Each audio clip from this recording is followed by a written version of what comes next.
everybody, the recipe we're going to do today is going to be donuts. So this recipe was a request by CrossFit Collective. We were talking about a donut challenge, and my challenge to them was that they had to make their donuts first. So I'm going to give you two ways to make these donuts. The first way is just a conventional recipe for donuts. The second way is actually going to be a sourdough. Okay, so here's where both of the recipes are going to come together. What's really different about the two recipes is going to be the amount of flour and the amount of liquid, just because the starter already has flour and liquid in it. So I'm just going to post the two separate recipes so I don't confuse you by talking you through them. But in terms of what I have for ingredients, I have flour, I have milk, melted butter, vanilla, salt, egg yolks, and that's it. So what I'm going to do is I'm now just going to combine all my ingredients. So my starter was proving for a little bit. It's now bubbly. Oh, sugar. That's the one I forgot.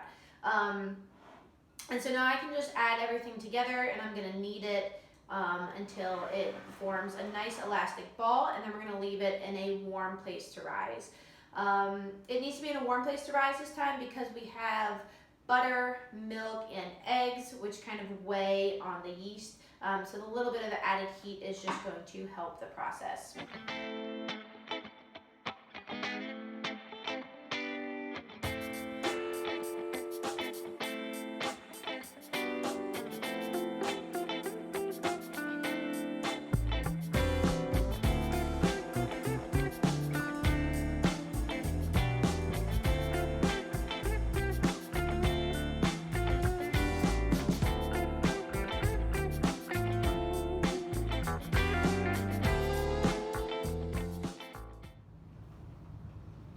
Alright, so that was about 10 minutes of mixing.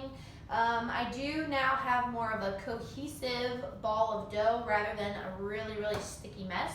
This will be a wet dough, so it'll take a while for it to come together.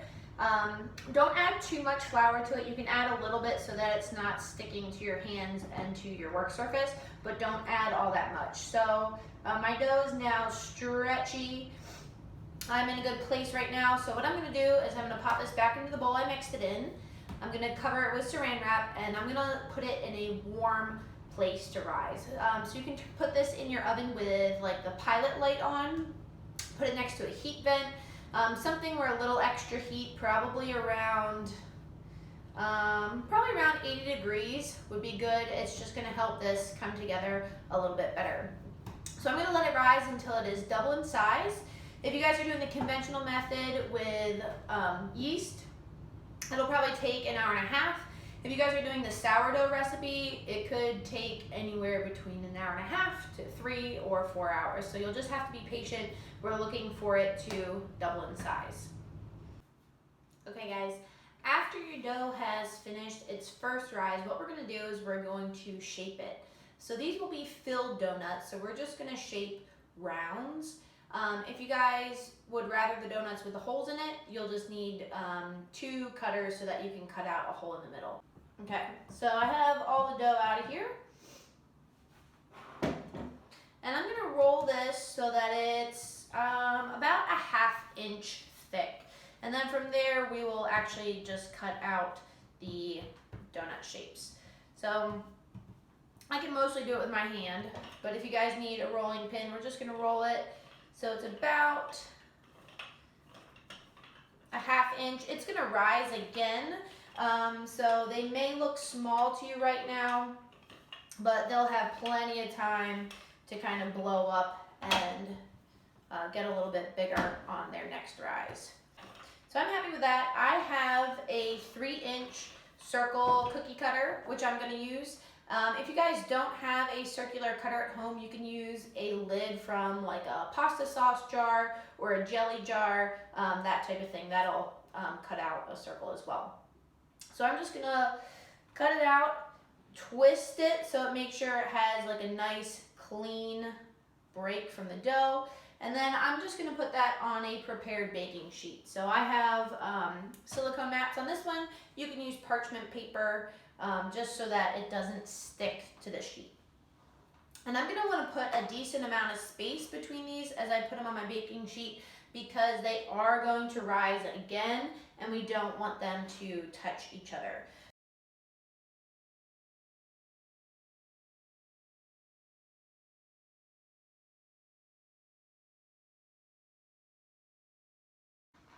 And then with your leftover dough, we're just gonna knead it back together, roll it out again, and then we will cut the rest of the dough out. Okay, so I have 2 baking sheets filled with my doughnuts. I did get 12, my last one's a little small, but that's okay. And so what I'm gonna do is I'm gonna let these rise for a second time. So again, I'm gonna put them in a warm place to rise, covered with either plastic wrap or a tea towel. And we're gonna let them rise probably 30 to 40 minutes. And we're actually gonna bake these donuts rather than fry them. It's gonna be a little bit less heavy in fat if we do it that way, and we're still gonna get a deliciously sweet result. So I'm gonna let them rise, and then probably in about their last 10 minutes of rising, I'm gonna preheat the oven to 375.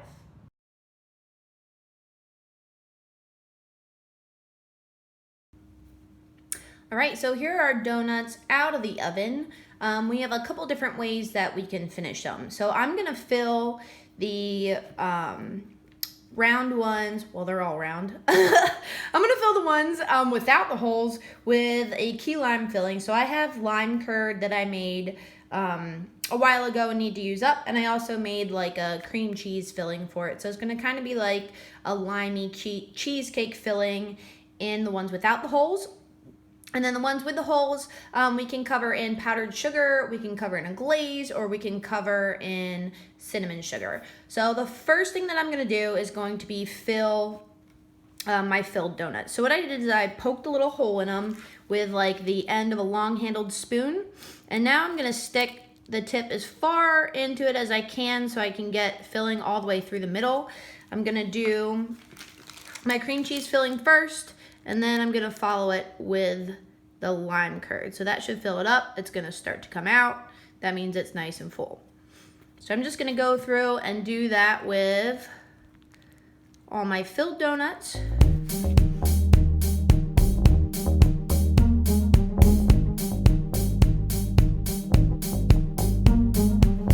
And then we can cover them in whatever we wanna cover them in. So what I'm gonna do is I have some melted butter.